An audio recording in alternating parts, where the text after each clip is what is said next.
एका जंगलात बरेचसे ठेंगू राहत होते.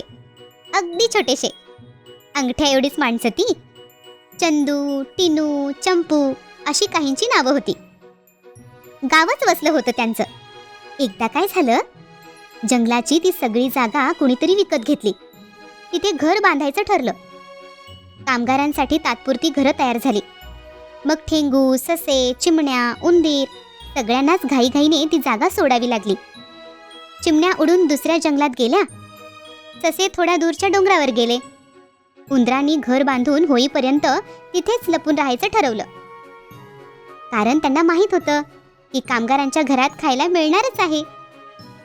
ठेंगू पण एकत्र जमले. त्यांच्या नेत्यानं सांगितलं, आपण आपल्या नातेवाईकांकडे इच्छापूर्तीच्या रानात जाऊन राहू. मला जायचा रस्ता माहीत आहे.